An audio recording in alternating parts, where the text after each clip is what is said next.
I handed out some stuff to you. If you didn't get one, hopefully there's enough. And for those of you online, I'm sorry I didn't think to get a link, but I will provide a link to a Google Drive so you can get these documents. And the first page, my apologies, when I printed, I added an extra page. This is actually from my office sales meeting yesterday. But I thought it's interesting information. Didn't want to just throw away the paper and waste it. Shows you about what's going on in Pinellas and Hillsborough County as far as single-family homes, condos, townhomes, gives you absorption rate, stuff like that. Just good market data so you can see what's going on. The numbers in parentheses are the differential between the last 30 days and yesterday. So I do a 30-day look back and compare and contrast so you can see what's going on with inventory numbers. Obviously, inventory's up, sold numbers are down, absorption rates being reduced quite a bit. The most notable number in here is the absorption rate for Pinellas County condos at 15%. Now we're treading in buyer's market percentages at that point, right? So anyway, that's just information for your own use. Feel free to take it as you will, but it is just pulled from the MLS. The second page of this, for those of you online, was the letter acknowledging the merger that took place between Pro and GTR. So thank you to those of you who voted, whether you voted for or against, just thank you for participating in that process. We had a record turnout. The numbers aren't great, which is typical for voting, but we had more votes cast for that than anything that's ever happened in Pinellas or Hillsborough or Tampa. So it was about 87 to 89% in favor of those who voted. So it looks like it was something that people really wanted. So thank you guys for being involved in that. Do we have a name yet? Yeah, okay, so thank you for that question. Yes, we have selected a name. It's Tampa Bay Realtors. Okay. We wanted to incorporate, obviously, Tampa Bay because Tampa Bay Bucks, Tampa Bay Lightning, you know, all that. We are waiting for NAR to approve that name, and then Florida Realtors as well. So what happens, the way the process works, is when you propose a new association, you have to submit the name for approval after the merger is official, and then we should hear this week or next. So what happens, that name gets sent out to all the other associations to say whether or not they have a problem with it. So like if we wanted to be West Coast Florida Association of Realtors, not going to fly, right? Because everybody up and down the coast would get upset about that. So that's why we picked Tampa Bay Realtors. The good news is, just like when we became Pro, that was not the association name that we picked. We're actually Pinellas Suncoast Association of Realtors, which is a crappy name, frankly, but they didn't approve Pro. So we went and got a DBA, a Pro, and that worked. So Gotcha. That's what we're going to do. If they don't approve Tampa Bay Realtors, we'll pick another name, and we'll just do a DBA as Tampa Bay Realtors. So the process has been started. You probably haven't felt it yet. If you have an issue, you still call the Pro number, 347-7655. If you need something, or if you're a member of GTR, you're still calling them. The databases are all being merged, so it's going to take a few more months for all of that to kind of filter through, but we have started the process of meeting as a joint board of directors. We have approximately 35 people on the board of directors right now, so over the next 2 years, that's going to get pared down to 18. So as people filter off, so technically I'm still past president for another year, yay. But I have a co-past president from GTR as well, which is Jay Quigley, who's a great guy. I still call you the president. I know, and you're going to get me in trouble every time. Sorry. At least Tom doesn't really care. Manuel used to really not like it. But it's okay. We all get along. It's fun. You're my president. Well, thank you. You're so kind. So anyway, that's where we are with that. Things are moving forward positively and going well, and I think you're going to see a higher level of service come out of it, better advocacy. We are maintaining two separate government affairs directors, government affairs committees, one for Pinellas, one for Hillsborough, because they're very different. Yeah. Hillsborough has basically one city, and everything else is sort of unincorporated. Pinellas has 23 different municipalities, so it's a very different political environment, and if we were to just select one of those government affairs directors, they would be lost on whichever side of the bay they were operating on. So we're keeping both of those, which is a good thing. There's no staff elimination, only by natural attrition. As people leave, they may or may not be replaced. So no one got fired, no one got canned. We have co-CEOs, which is wonderful. One's a supreme marketing guy. The GTR Jason, he's a great guy, came from Chamber of Commerce world. He's great at marketing and promoting the Realtor brand. And then David Bennett, who is 25 years with the Association of Realtors and knows the Realtor world better than anybody. So they're a great complement to one another. Two different strengths, and they're an amazing team. So, and they get along really well. So all in all, things are really going positively in that direction as well. And we've really there is a bit of a different culture. Like the board of directors in Tampa tends to want to control everything the association does on a day-to-day basis. In Pinellas, it's not so much that. We're more staff-driven. So we're kind of working through a little bit of that and getting people used to how each other works, and I'm sure we'll find some middle ground. There's no animosity or no entanglements. It's just a little difference in how we get things done, but it's working. So thank you for that. Okay. So to the meat of the issue, the NAR lawsuits, NAR lawsuit update. So you know that the August 17th date is the deadline for implementation of all of the new policies and procedures that we're to undertake. That is the last day to start it. So we're actually, like Stellar is putting things in place sooner, August 6th. And I have a timeline here that I'll go over with you in just a couple minutes. But we still don't even have all the forms out yet, so we're really scrambling from Florida. I handed you 2 forms that look like this. Sorry, my logo's on there. I didn't mean to do that, but when I print from Form Simplicity, they come out. These are actually 2-page forms. I only printed the first page because the second page is just a disclosure saying if there's any disputes, it goes to arbitration, and we're operating under Florida law, and a signature. There was no sense in printing that page. You can find these on Transaction Desk in Form Simplicity. So these 2 forms are out now. There's 4 forms that have been released. But let me go over the ones that are coming real quick before we go to those. I sort of jumped ahead of myself. So the implementation of new practices drop dead date is August 17th. It's where you have to have a buyer-broker agreement signed, buyer representation agreement signed with any buyer when you show them a house. Okay, so before you walk in the door, got to have an agreement signed. It can be for 1 day, 10 days, 2 years, 5 years, 1 week, 1 house. It's whatever you decide, whatever your broker decides is going to be their policy to work on. The enforcement of these things is up to the MLSs. They're not happy about that, but that's what was handed down. NAR said we are relegating enforcement of the buyer representation agreement to the MLSs. We don't have a requirement right now, and I don't see one coming, of you having to upload every buyer representation agreement you get. Okay? However, they can call you or email you and say, please provide me with a buyer representation agreement. It better be on the right form, and it better be filled out properly, or there are fines coming out. If you use the wrong form, your broker's in trouble. If you don't fill it out right, you're in trouble. Okay? So for the brokers in the audience, you want to make sure you use the right forms. Okay? And that hasn't been released yet. So it should be out. I was expecting it yesterday or today. Haven't seen it hit yet from the Florida Association Board of Directors. From the executive team. I'm on the board of directors, so hopefully I'll get it first and but be able to look at it. The wonderful thing about that, though, Mike, is that it's across the board. It levels the playing field. No buyer's going to go, oh, why? I'm not signing this. I'm going to go down to Joe Blow. That's correct. It's not going to happen. Right. Too. Exactly. Yeah, you got a question? Yeah, a quick question. Sure. I assume that the Florida Realtor website has updated forms once they become available. Yes, ma'am. Correct? That's where Anyone these came that from. That's where these has that I gave you. agents- No, that I saw Yeah. before. But anyone that has agent and uses Form Simplicity doesn't have any problems. Correct. with Now, updated if you have a forms, larger right? brokerage and you have an attorney on retainer, you may want to have them review and see if there's improvements they want to make. But as long as you're using the Florida Realtor issued forms, you're not going to get in trouble with the MLS or with the NAR or with Florida Realtors. Okay. Those are okay.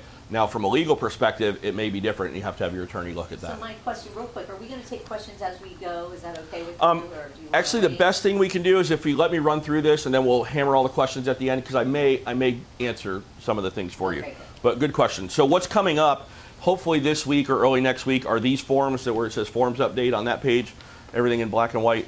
You're going to have an amended buyer-broker agreement. I saw a draft of one. It's okay. An amended showing agreement, an amended retainer agreement, and then a modification to the buyer-broker agreement, and then a release of amended listing agreements and some other forms that will address listings you have now that are still active, that will be active after August 17th. So you're going to have to modify your existing listings. So there's going to be a form for that says, okay, now here's how it goes, Mr. Seller, Mr. and Mrs. Seller, I got your property on the market, here was our contract, but here's what's changing, and you got to get them to sign that. Okay, and it's going to be all based on compensation or concessions that are going to be offered and the disclosures that you need to make to comply with the settlement. So the amended buyer-broker agreement is going to follow the NAR settlement guidelines, which means you have to have a definite amount of compensation in there for the buyers, whoever's working with the buyer. So it does not dictate the level of representation, that you take with that buyer. It doesn't say you have to be a transaction broker, or you have to be a single agent, or you have to do the transition, or you have to be a non-representative. You have to separate these two concepts in your mind, and it's a little bit difficult sometimes to do that. It just their language that they're using is who is working with, not necessarily for, who is working with a buyer. When you go to show them a house, before you go through that door, you've got to have a buyer representation agreement signed, okay? And it can be for any period of time. If it's a lead you met online, you know, the Tinder of real estate, and you're meeting them at the door, and you can have it done for one house. You can just say, hey, this is my buyer representation agreement. It's good for 24 hours, good for today. But then you have a protection period in there that if they go back and buy that house, you get, right, you get your commission. So it's going to be a change of how we do some things, but once it settles in, I think it's going to be great because, as Anna said, it does level the playing field. Because I know with my advisors at my office, I always encourage them to use buyer-broker agreements, but they're always hesitant because you slap this 4-page form in front of somebody that looks really formal and a bunch of legalese, they don't want to sign it, and if you force them, they go, hey, I'm just going to go down the street to the other agent that doesn't ask me to sign this. So now everybody's got to sign it. So it really is going to level the playing field for all of us.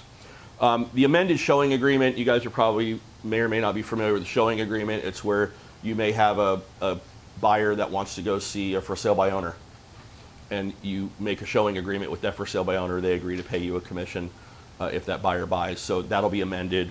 The retainer agreement, I don't know anybody doing retainers, but that form is available. It's going to be amended to reflect the new language. And then the modification of buyer broker agreement form is going to be for if you're going to change something, you get a buyer broker agreement signed, and then something needs to change on there. You can renegotiate the terms during the term of your buyer broker agreement. But on the original agreement, payment is the big thing. You have to put a payment in there, what you're going to get paid, a definite amount. It can't be from, you know, 1 to 20, or it can't be from X to Y. It's got to be a number or a percentage that's clearly definable. So you also can't put in there whatever the seller is offering us, right? You can't do that. You know you're going to see yeah, and I know you're going to.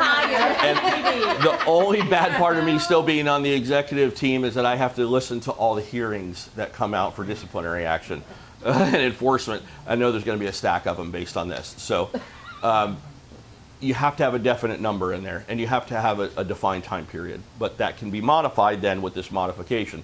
So for example, you say in there you're going to get X percent.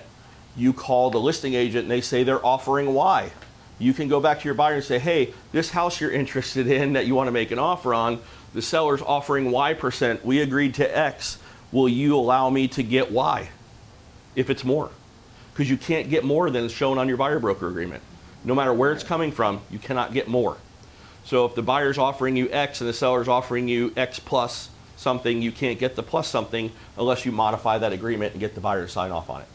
Okay? So that's kind of the mechanics of this. It's going to add another couple layers to what you're doing. That's where the modification comes in. That's where the modification comes in if you need to change any of the terms. Okay? So, you know, maybe you just met somebody. It's a cold lead type deal or a new lead, and they only want to sign it for one day or one house, and then you realize you click and you're working together, and they like you.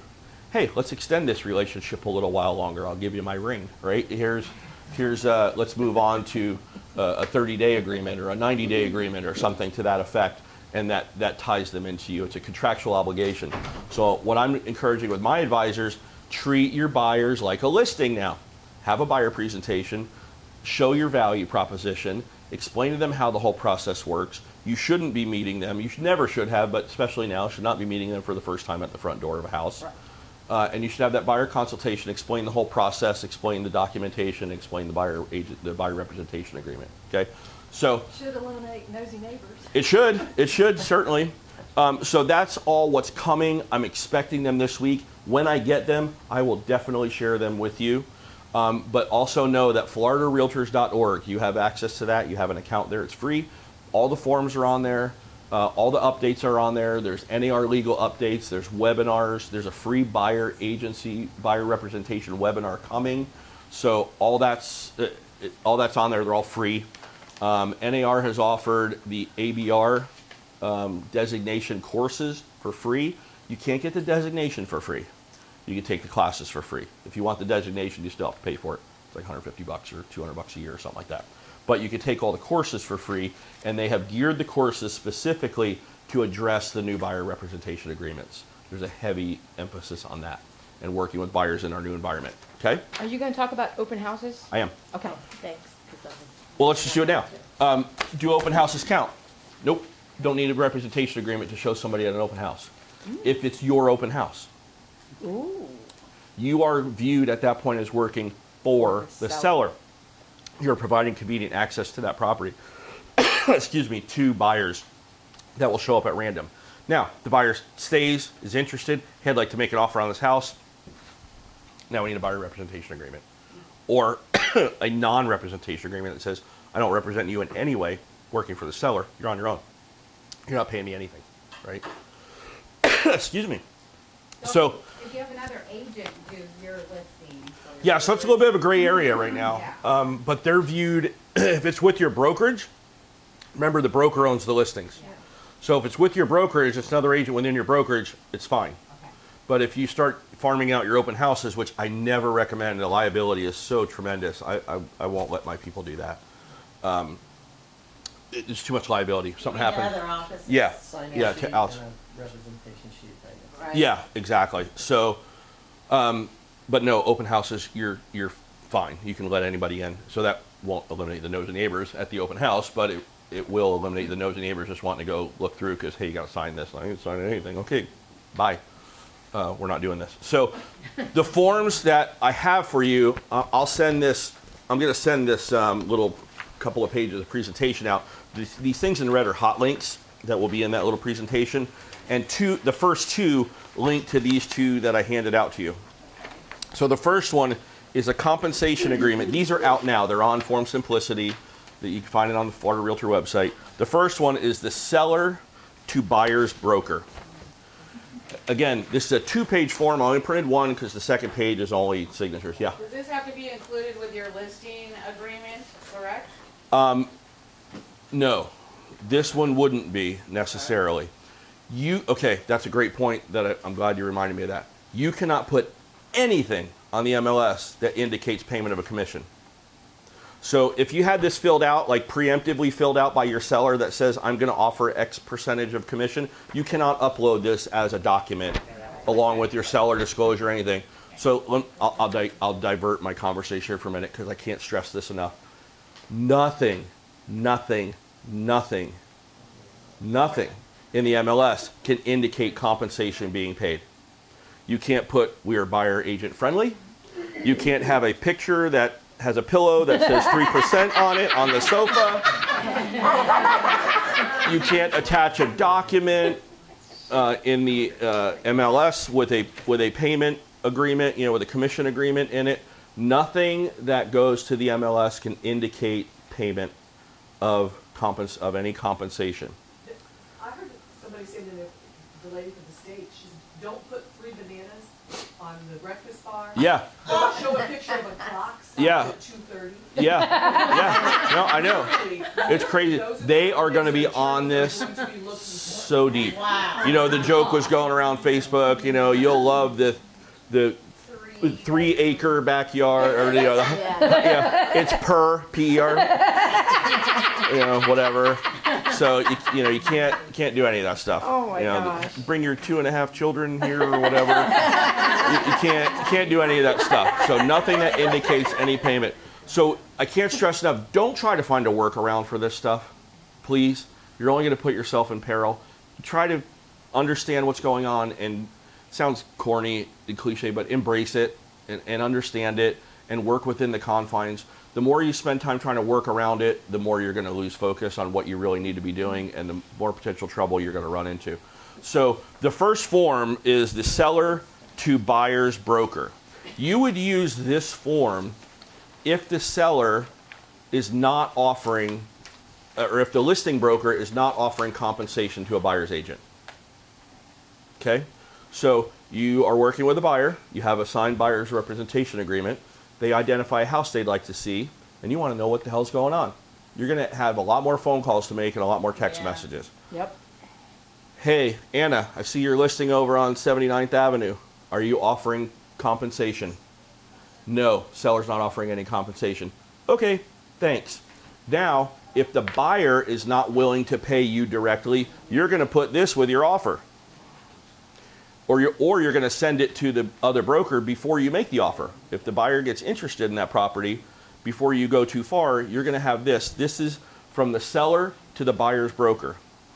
So this says, Mr. Seller, we're offering you this price, Mr. and Mrs. Seller, this price, and we expect this much payment off of that price to be paid to me for bringing the buyer to you. Okay? So if your buyer is agreeing on your buyer representation agreement to pay you a percentage, you can get it from them. If they're not willing to pay you anything and the seller's not willing to pay you anything, we got issues. Or you got issues.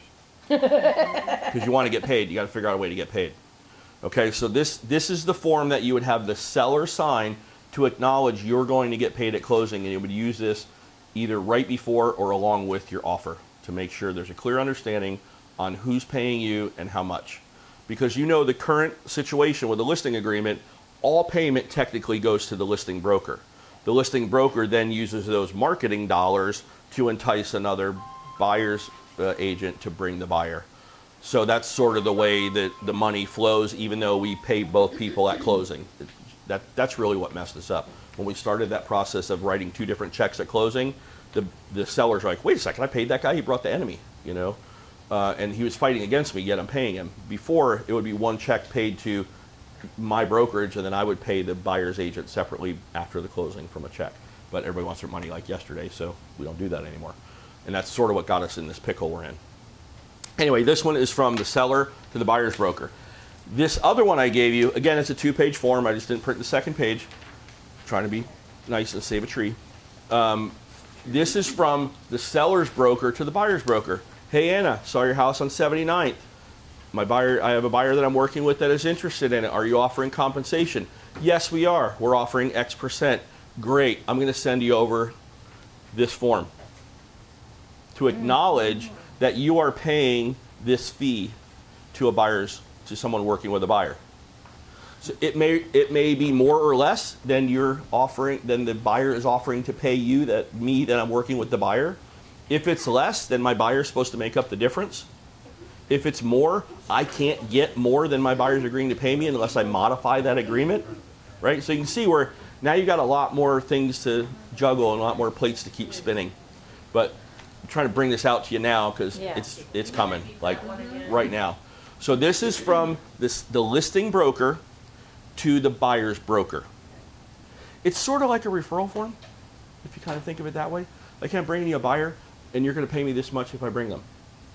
And now it's in writing, because it's not in the MLS anymore. The MLS was a blanket unilateral offer of compensation. So the only way the agents are going to be able to know if they're willing to compensate the buyer is to call. Mm-hmm. Yes and no.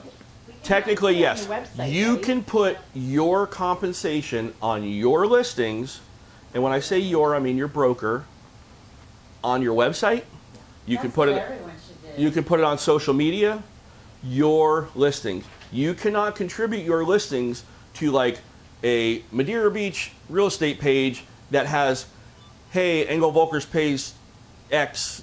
Like Realty Beach Experts Real pays Estate. 5, Right, or you can't say how much. or you can't go to the Beaches of Real Estate pitch page and say, hey, everybody, this listing, everybody's listings that are a member here are paying this much, right? You cannot have like an agglomerator of information. So none of that data can go to someone who's going to reproduce that data. So it's all going to be taken off of MLS. So if you have a single property website, Yep. you can put it on there. Yes, as long as it's not through the MLS. Yes, Della. So, I have a couple of questions, but the first one is, can you do an if-then on the buyer's broker's agreement? So like, if the seller's not, spell it out front, if the seller's not paying compensation, you will pay. So- if the seller pays, you don't have to pay. Can you put that in the agreement? Well, you can, but it's just going to say in the buyer's agreement that you're getting X%, right? Then you can modify it later. Okay. And it doesn't matter where that percentage is coming from. Right. That's just what you're going to get paid. And then if the seller side is not paying you anything, and your buyer says, hey, I just changed my mind, I can't afford to pay that much, you can modify your agreement. Or you can agree by negotiating with your buyer to reduce your fee, right? Or if they're offering more, You can say, hey, they're offering me more. Are you okay with that?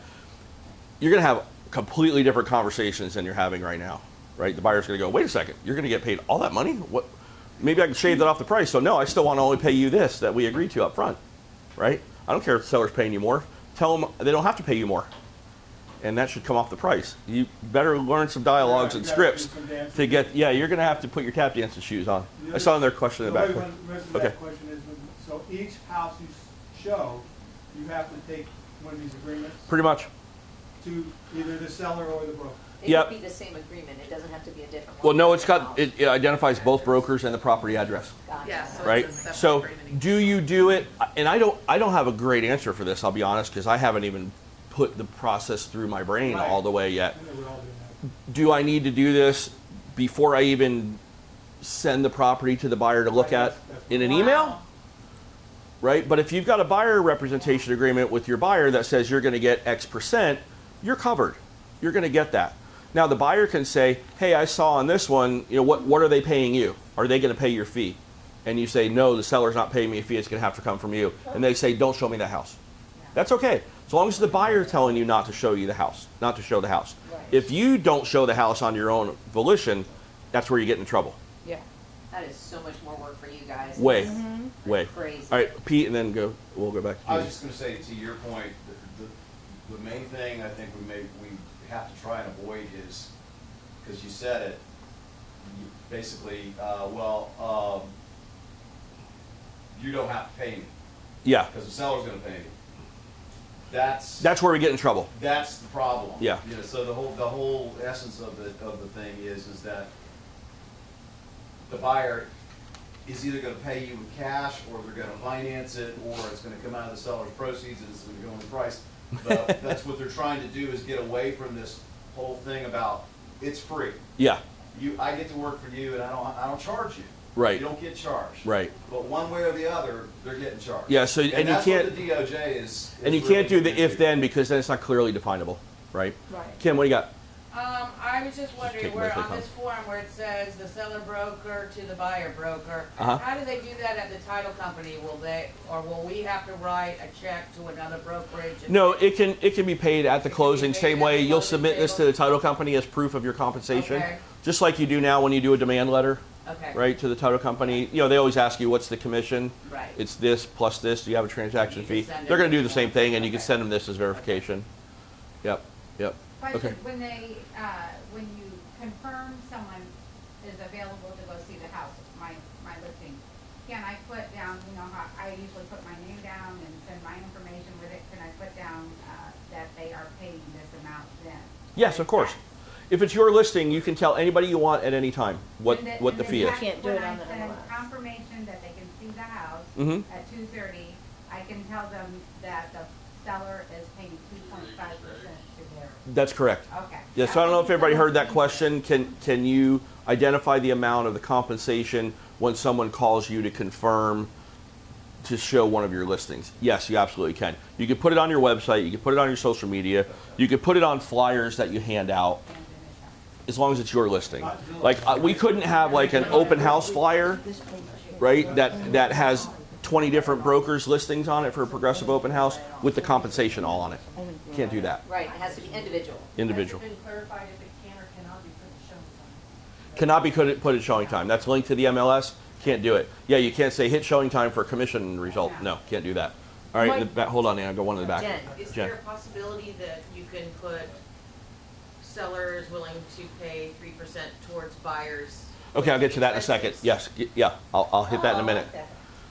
Anna? No, I was just saying there's some online questions. Yeah, I was gonna Okay. let him know at the end. Okay, give me one more minute to run through. Remember, we were gonna wait to. Yeah, but no, but I know, but they're burning questions, and you won't remember anything I said until you get your question answered. I get that. Sandy, do you have a question? Yeah. Oh, sorry. So, just out of curiosity. Or Alan. basically, I'm looking at when I Betsy calling her this Sandy. kind of levels the playing field between the listing agent and the buyer's agent, right? So. Yeah, it will. It'll level playing field really for everybody. I think for those of us who are in this as a full-time business, it's gonna be better. Yes, amen. I think we're gonna see membership drop. We're gonna see realtors dropping out of the business because it's gonna be hard, and they don't like hard. Once we get over that hump, we're going to have the same pie, fewer people chewing on it. So I think we're going to be good. Just out of curiosity, for the, like these companies that are just charging a flat fee to put it in the MLS, I mean. It won't change their model because they will have on their own website the fee offered, and they're going to have like an answering service or some text response. They'll say, text us for information. So you can have an autoresponder that somebody texts you, hey, I want to show so-and-so, so-and-so. Yep, you can show it. The fee is X, right? You're allowed to do that as long as it's your listing and it's, yes.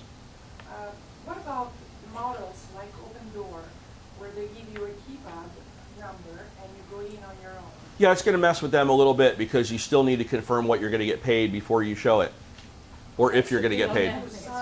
Because your buyer's going to want to know. You don't necessarily have to get this signed before you show the house, but I'm talking about the buyer, unrepresented buyer. So the buyer calls Open Door. Yeah. They can go directly to the door and. Yeah, I'm not sure how that's going to work, and I don't work that way, and that's their problem, right? I think that's going to be a hindrance on their business model, if I'm being honest. Yeah. I don't think it's going to work great. Or they just say, we don't represent you in any capacity. You're 100% on your own. We only work for the seller or our own account if we own the house. And they'll probably have some disclosure that says you're 100% on your own, or find your own agent, but you're welcome to go look at the house on your own. Here's the keypad, right? Because that's what they do. They give you a code. You call, you find an Open Door listing on their website. You want to go see it. They verify your identity and they give you a code. Yeah. They'll still be able to do that, and they'll have a disclosure. Well, they'll probably have a disclosure that says we do not represent you in any capacity, and we don't work for you. You're working on your own accord. Right. Okay. The word in the market is like, oh, finally, we don't have to deal with realtors. And in this case, probably they don't have to deal with realtors because they. But if there's no compensation, they might decide that the liability is too great. Correct. I mean, generally, they're taking their listings with compensation. Mm-hmm. So now, if there is no compensation, it may But there's it'll no change reason why there everything. wouldn't be compensation, right? If you think about the big picture of this, if you can clearly just explain to your sellers the benefit of offering, it's a marketing fee. Yeah. You look at it that way. It always has been. You know, it always has been. It's always been negotiable. It's broken out on our listing agreements. There's the top line that shows the total commission and then how much we're going to pay. And it should have been always negotiable. Some people may have, in a salesy way, made the sellers think it wasn't negotiable. That's where we got into trouble. They'd walk into the listing with it already filled out and say, sign this, we don't negotiate these fees. That's a problem. But the smart person would go in there with that part blank and explain to the seller what the top line means, how it gets paid to you, what you do for your fee, and how much you're going to give away if you bring a buyer, or someone else brings a buyer. And as long as you were explaining that, it's fine, and it can still be that way. You just can't display that compensation on the MLS. So somebody asked about seller concessions. 100% perfectly fine. Seller can offer some concessions. I'm going to dig a little bit deeper into that in just a minute, but I want to take that off your mind so you can hear the other stuff that's going on. So yes, seller will be able to offer concessions. Those concessions can be advertised in the MLS. Okay? Concession is different than compensation. We have to very clearly define that. So let me hit these. We'll wrap up these two forms. Remember, they're 2 pages. They have a signature page on the back. There's 2 other hot links on this, and they're modifications to these 2 forms. I didn't print them because all it's saying is we're changing one or other of the terms on this agreement based on potentially negotiation, right? You submit an offer with the one that goes from the seller to the buyer's broker. You submit this with your offer. The seller says, I'll take your offer, but I won't pay that much of a fee. I'll pay, W instead of X.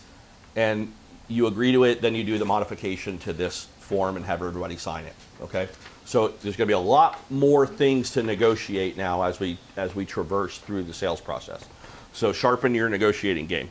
Okay, so the next page, we'll dive into a little bit about the concession stuff, but this is a timeline. And you can see I copied and pasted this from someone because my skills are not that good. The other ones were mine. This one's way prettier. This came from Stellar. Stellar's doing webinars on these things. They had a broker's town hall yesterday. It was a little over an hour long to explain what's coming up at Stellar. This is a summary of that. So July 23rd, they're going to add concession fields to Matrix. So what's going to happen there?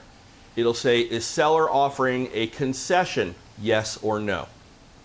If you click no, it ends there.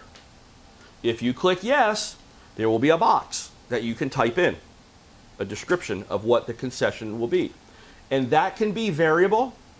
You can check with your broker on how to word it, of course, and I don't have a good answer yet because I haven't run the whole thing through. I was going to say, as a lender, we're not considering it a concession.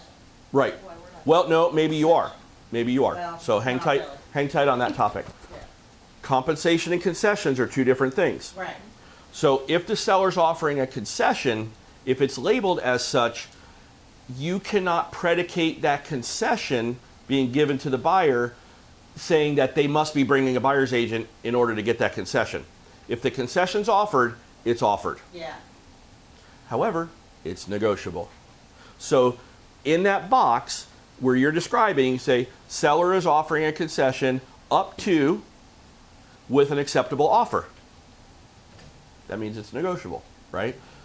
So you're going to answer yes or no. If you answer yes, you get a description box. Then another box will open up that says maximum concession offered. So you could put 1, 2, 3, 5, 6, whatever that is, right?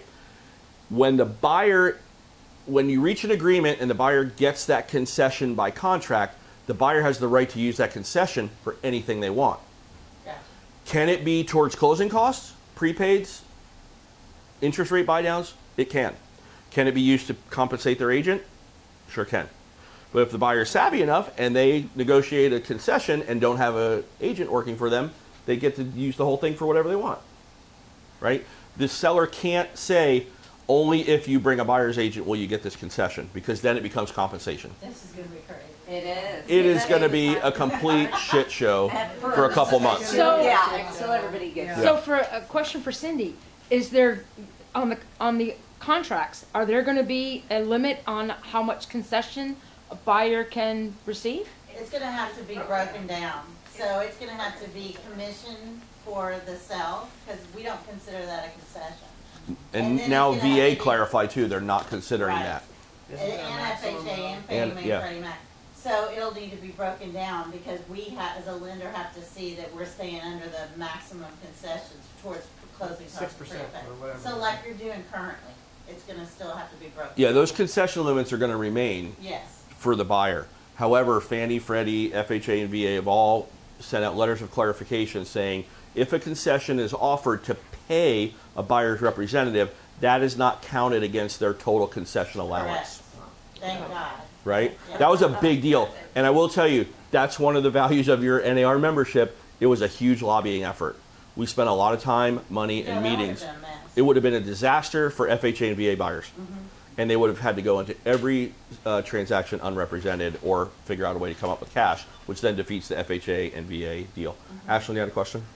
So, yeah, so, you know, on a FHA, it's 6% loan concession, right? So Cindy, you would want that broken down towards closing costs and prepaid, so we normally would do, right? Correct. Then we can actually, then we can say up to 9% to compensate the agent, the buyer's agent at the same time, right? So it is not taking away from their full. That's correct. 6%. That's correct. That whatever is being used to pay for the buyer's representation is not counted against that maximum allowable contribution from the seller. And does that get written in contract? Absolutely 100% every time. Yeah, the more you spell Yeah. out, the better. Separate it from the three. So it used to be that we were not allowed to use the contract to negotiate our commission. Now we can.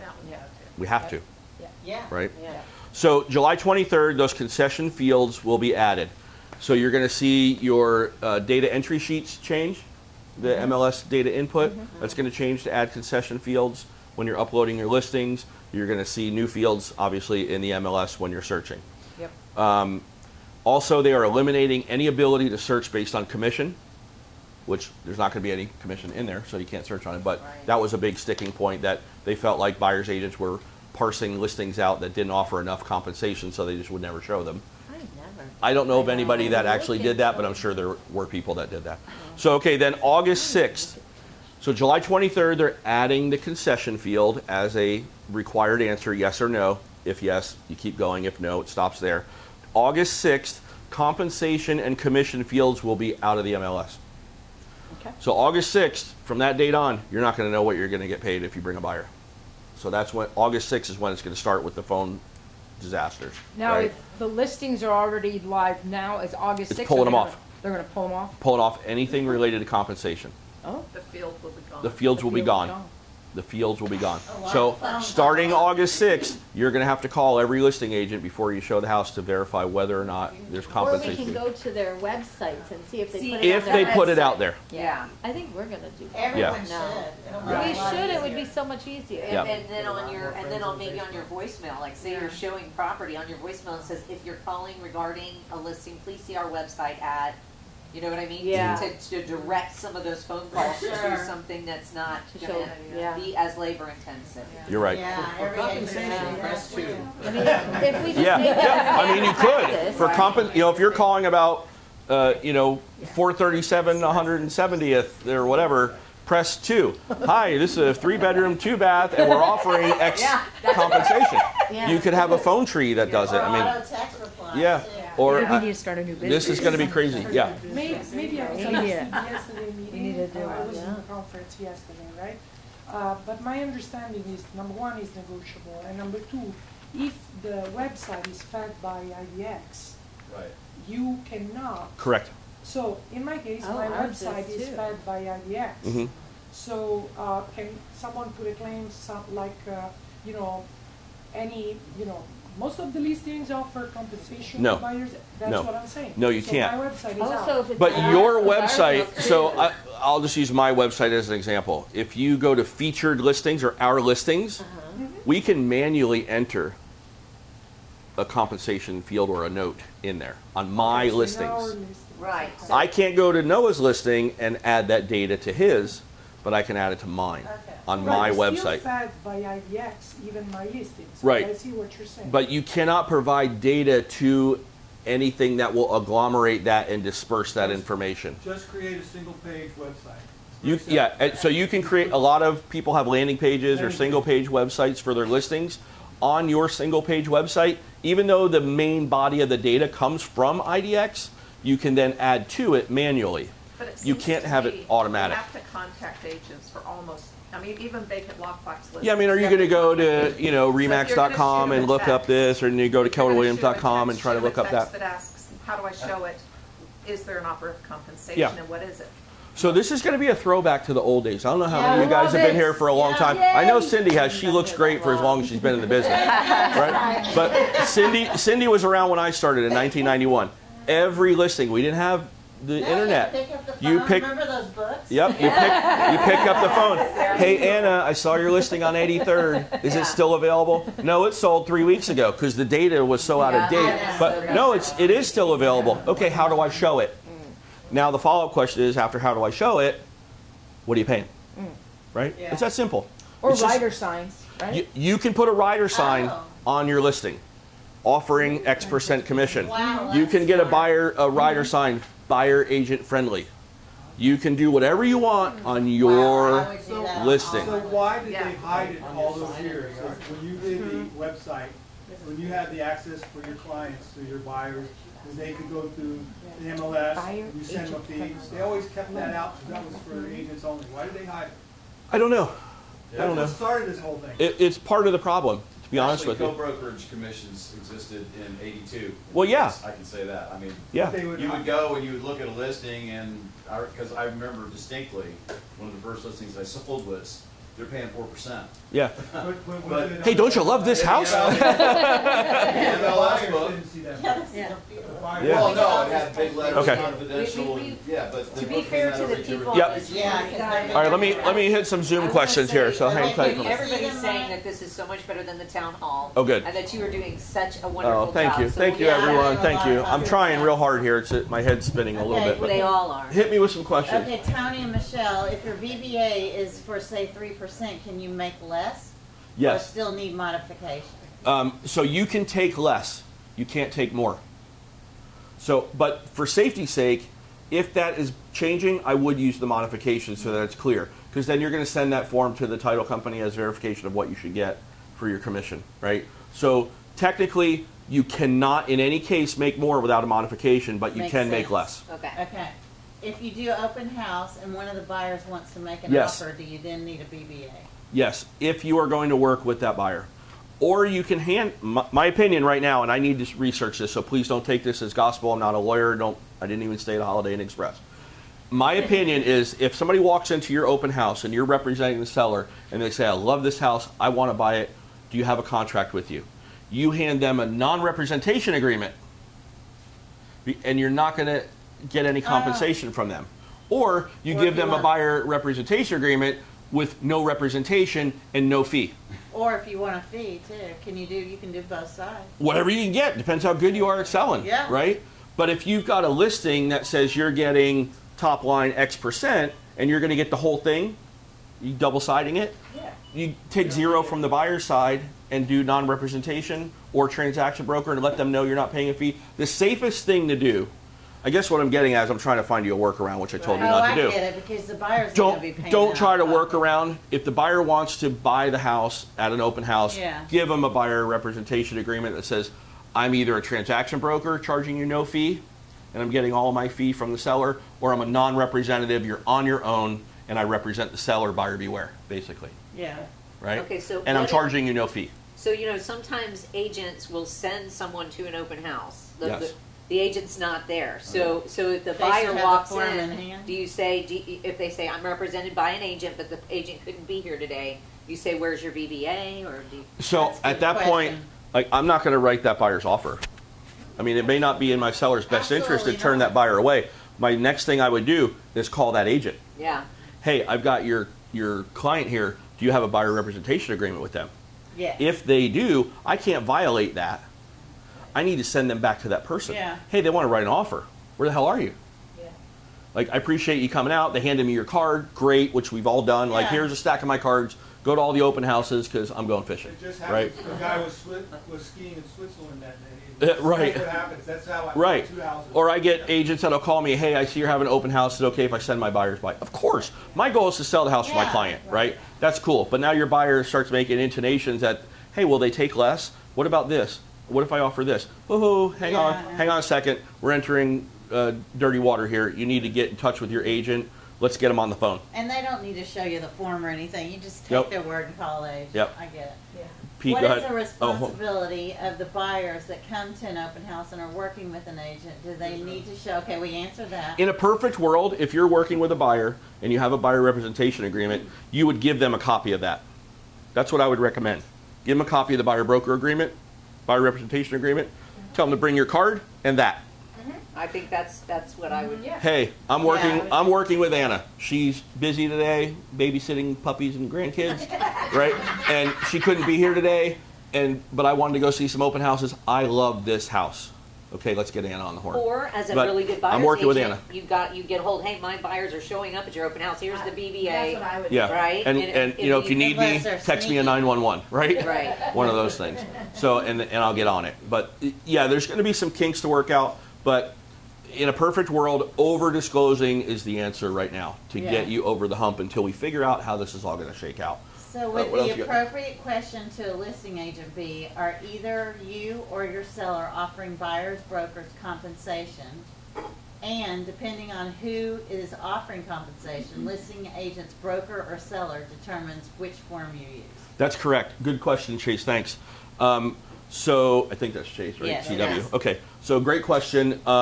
Yeah, it'll dictate which form you're going to use. If you call the listing agent and the listing agent says, yes, we're offering X percentage, then you use the form that's seller's broker to buyer's broker to define who's getting what, okay? If Chase calls me and my seller is not offering compensation, first of all, I probably won't have a listing like that. No. I hope not to, but if I did for some reason because I had a weak moment, and I say, hey, Chase, sorry, my people are not offering compensation, include it with your offer.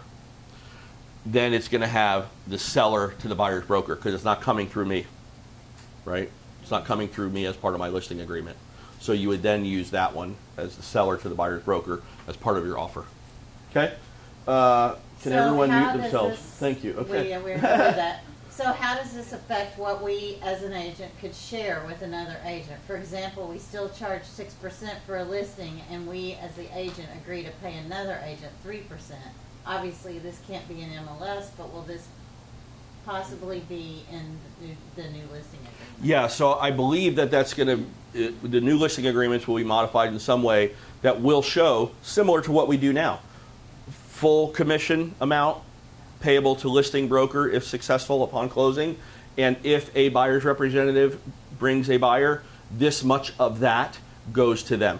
It's going to be very similar to what we have now. We already have this, we're just not using it right. And we weren't advertising it right, and the buyers didn't understand it because we weren't explaining it right. We were going around, hey, you work with me, it doesn't cost you anything. Well, yay, it's going to be fun, I'll buy you pizza. So and the buyers had a false sense of how money was transferring within the transaction, right? And sellers did too. So that's where the problems came in. It's all about disclosing where the money's coming from and where it's going. So yes, for sure, it can be modified. You're going to start seeing commissions being negotiated with offers. All kinds of stuff's going to happen. And then you're going to have the concession option. The concession can be used for closing costs, or it can be used to pay their agent. The buyer agrees to pay their representative 2%, and the seller is offering 3%, and the buyer's agent says, hey, we agreed 2%, I'm good with that. So now you got an extra 1% concession coming. So I get my 2% from the concession, you got another 1% to play with. Buy your rate down, pay your insurance, pay your prepaid, whatever. Reduce your cash to close. So Elaine was asking, will the listing contracts have to be redrawn after August the 5th? So no, there's going to be a modification form. That's one of the forms that's coming out, I hope, in the next few days, obviously before August 6th. I was expecting them literally yesterday. That was the day they said we should get them, but we didn't. I kept checking my email to see. We didn't get them yet, but there will be a modification to your existing listing agreement, so you don't have to redraft an entire new listing agreement. For listings that are not currently under contract. Correct. If they're under contract, status quo until you close, right? Everything still applies. If they're not under contract, you're going to modify the listing agreement, and there'll be a disclosure in there that the compensation is not going to be displayed. Would you like to add a concession? Anything like that, or would you like to remove the compensation? I mean, those are going to be things that your sellers are going to ask. If you haven't had sellers asking, your sellers aren't paying attention, because they're all like, hey, what's with this new commission thing? I see I don't have to pay a buyer's fee anymore. How cool is that? Yeah. Do you think prices are coming down because of that? Hell no. I know. Yeah. Well, just a lot of kudos to you, Mike. I mean, everyone's talking about what a great presentation, so much better than yesterday. So just to let you know, you're getting. And I want to point out, guys, that Mike is going to be down in St. Pete Beach tomorrow. So yep, I'll be there. If you have an agent who was busy, They're probably all different answers. Please tell. No, please tell everybody though that because this is really important information, and we want to make sure that it gets out to everyone. So so tomorrow they can always come down and see. Yep. Mike. So in August, that's when the buyer broker agreements are going to be required. You're going to want to keep them on file. If you use appfiles.loop, whatever you're using, make sure you have that available, because you could get randomly selected by Stellar to produce your buyer broker agreement. Are they going to know that you're working with a buyer? They don't. They could randomly ask. I don't think they're going to. I think it's going to be based on complaints from listing agents that say, hey, so-and-so is working with a buyer, and I don't think they have a buyer agreement. Go get them. Well, don't they tell the MLS when you get it under contract, don't they show you as a buyer's agent? They do. Yeah, so, yeah, when a deal goes under contract, and Stellar hasn't come up with a policy yet, to be frank with you. They don't know how they're going to request it exactly yet. They know they have the power to, and they have the expectation to enforce this. NAR, you should have been at the NAR meetings in Washington. I went to the MLS directors meetings, or the MLS CEO meetings, and all the leaders of the MLSs were there, and the NAR, the legal team, was explaining how it's going to work. They're like, oh, by the way, enforcement of this, we're relegating to the MLS. And you could hear the room go, oh. They're like, you got to be kidding me. And so they pinned it on the MLSs to enforce this. They're not happy about it. I don't blame them, but it's what it is. So every MLS is going to be different. The good news, Stellar is covering most of this area geographically between Hillsborough, Pinellas, most of Pasco, Manatee, Sarasota. They're all in Stellar, so it's going to be pretty uniform across the board. We're one of the largest MLSs in the country with almost 70,000 members. So it's a good MLS. It's very fiscally responsible. They're in good shape. The leaders are engaged. Mary Jo Cowan is the CEO. She's been there a long time. She knows her stuff. She's a respected industry leader. She goes to Inman and things like that to speak. So she's going to be on the forefront of things along with the legal team. But there are definitely going to be some kinks that are going to rear their ugly head as we go along. But the enforcement's going to be there. I promise you, at some point, you're probably going to get asked for a product to produce your buyer representation agreement. So use them every time. First violations, $500, then like 15, then like 5,000, and then you're gone. Yeah, they're huge. They're probably bigger numbers than they're big numbers. I don't even want to talk about them because we're not going to do that. We're going to do it right. Two separate questions. So you have someone flying in and you're showing them 10 houses for the day. Mm-hmm. Can you put all those 10 houses on the same sheet? You can, but you don't need it for each house. You can have that buyer representation agreement for one day. Yeah. And it's for anything you show them that day. But you don't have, do you need to list all those 10 houses you're showing them on? Yeah, because it has a place for property addresses. Yeah, you can. You can. Any and all. Yeah. Or you gotta do My separate. other question is. That's a broker. That's for your broker to answer, to be honest with you, based on their policy on Yeah. should you list all of them or just say it's this day, various properties within Pinellas County or whatever. My other question is, say you have an FHA buyer who does not have any money extra down to, just anyway. If the person, can you ask them or can they say, I don't have any money to pay the compensation myself? So can you just go through and eliminate everyone without showing them that property, or is there If like the buyer directs you to do Okay. that, So you can cannot ask them and then you write it down, or what? put it in your buyer representation agreement in writing. Buyer requests that no properties be shown, that if properties are not offering compensation Right. or concessions, they not be shown. Okay. So what you can't do, if you don't have that affirmative disclosure in your buyer representation agreement, you cannot on your own eliminate properties from presenting to them. This is going to change how we do our auto search things, right? Because you can't search on commission, right? So, not that you would, but now you might want to, right? But you can't because it's not there. So if you're sending auto searches to these people, on your auto email thing where it pops up. So I would recommend you do the concierge level one where it notifies you first, and you clear them and you call, hey Anna, hey Betsy, hey whatever, are you offering compensation? No. Okay, well I'm not going to be able to show my FHA buyer. Or then it opens up the conversation too. Would your seller consider it? Right.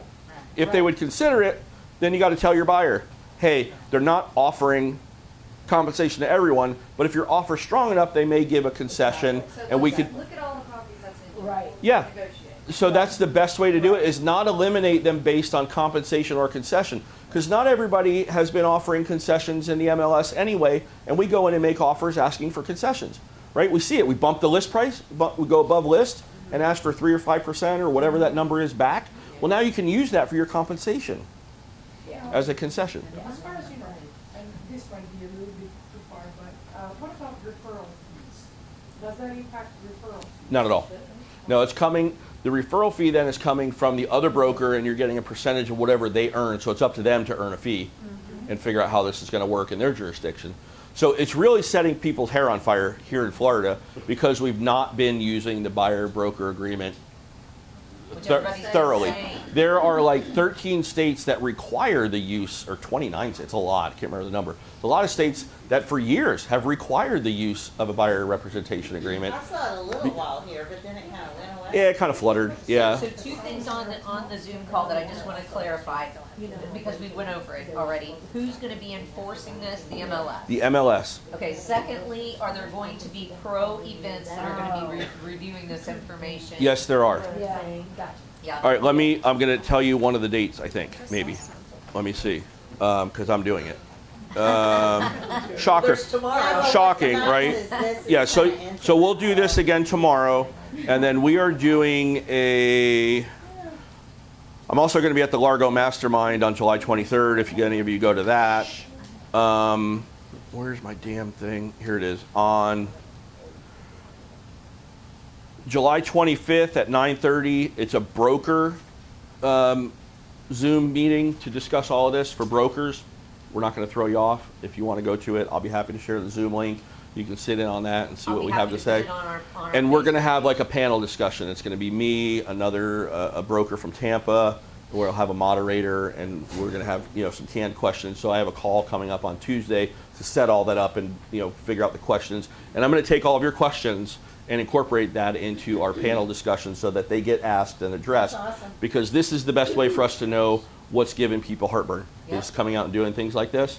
I don't get anything for this except for to meet why you to, like to it. meet to meet great people and to get a better understanding of how I can be better at my business, and then I can help you be better at yours, better serving your clients. They want to know if you have a link for the broker Zoom. We will. It'll be coming out from Pro.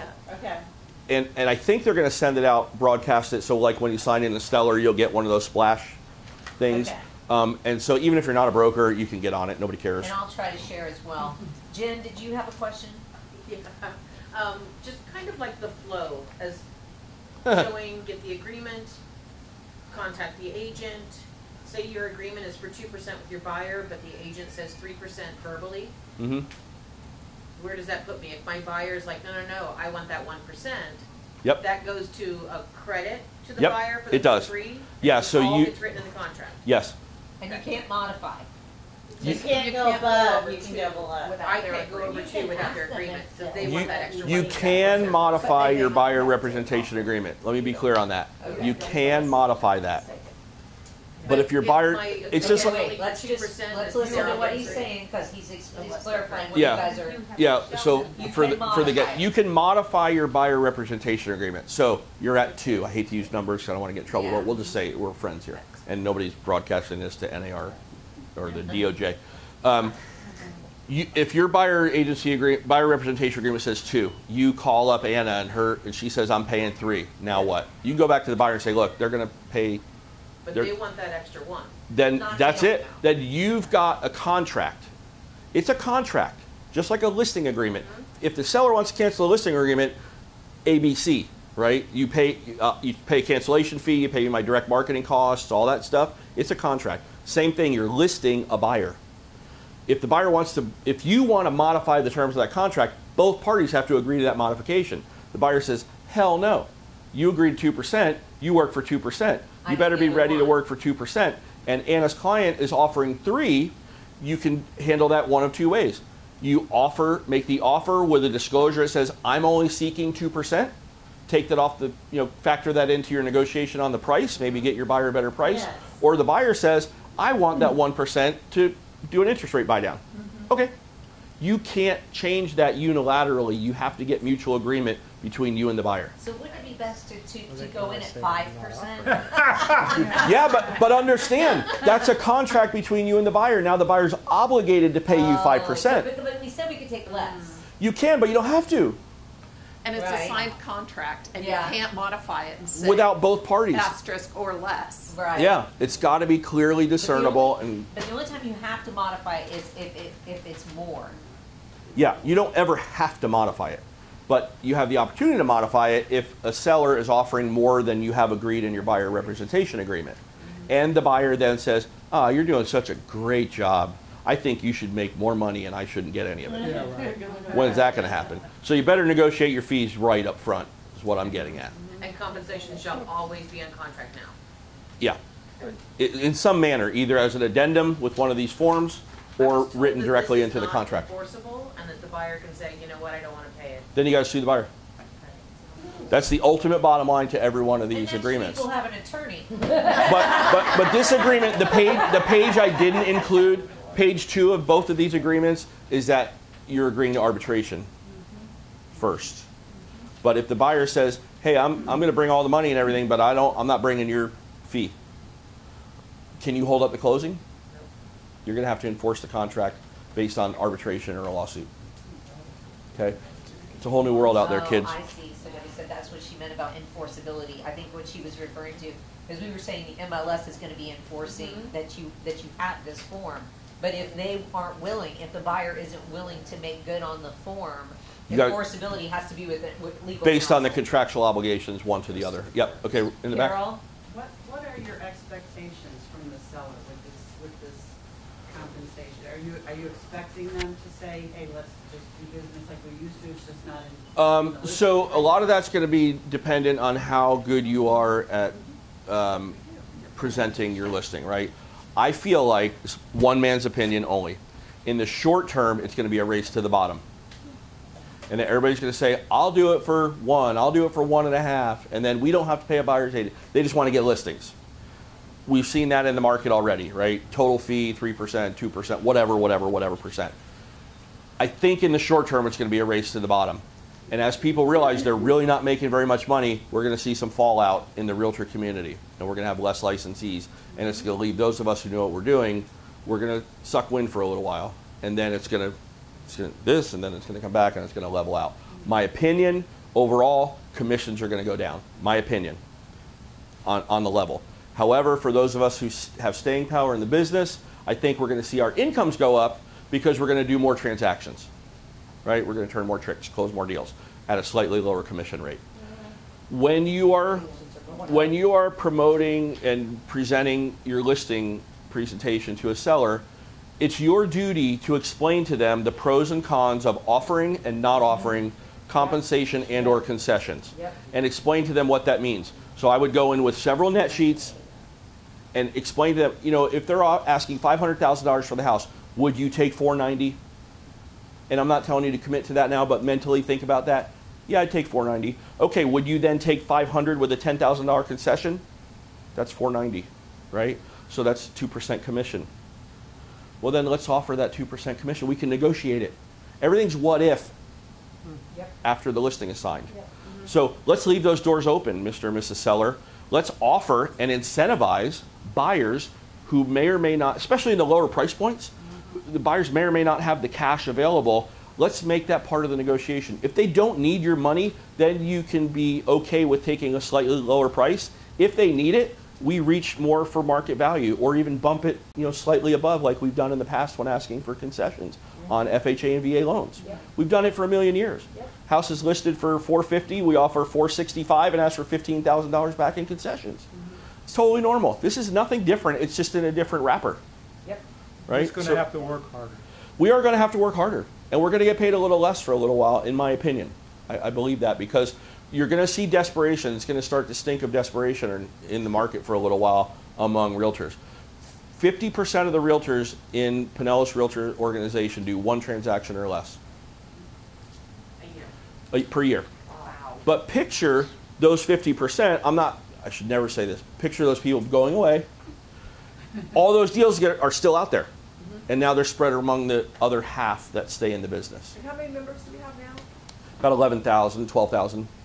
So we'll keep track of that after. And now you got to understand, we do transactional research, but some people are property managers, some people are consultants, some of our members are appraisers, some are, you know, they're, and then that 12,000 number accounts our affiliates, which is 600 members.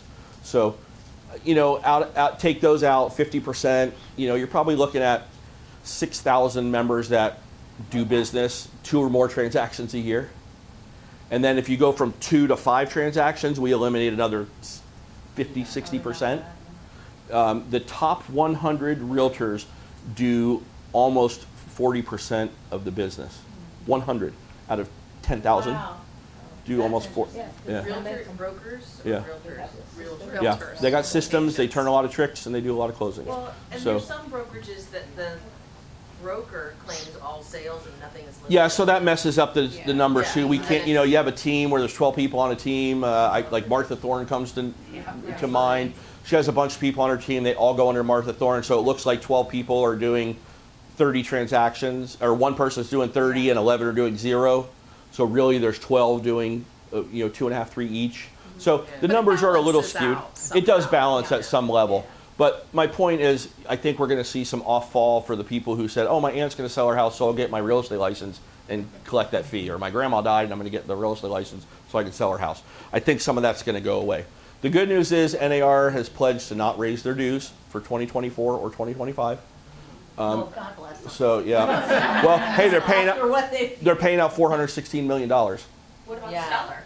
Sorry? What about Stellar? So I don't know that. There are going to be cost increases, just like cost of living stuff is going to happen. I'm not as in deep with Stellar. I was our representative last year. I'm not anymore, so I'm not at their board meetings. Okay, guys, we But kind of anyway, have to wrap yep. this up a little bit because we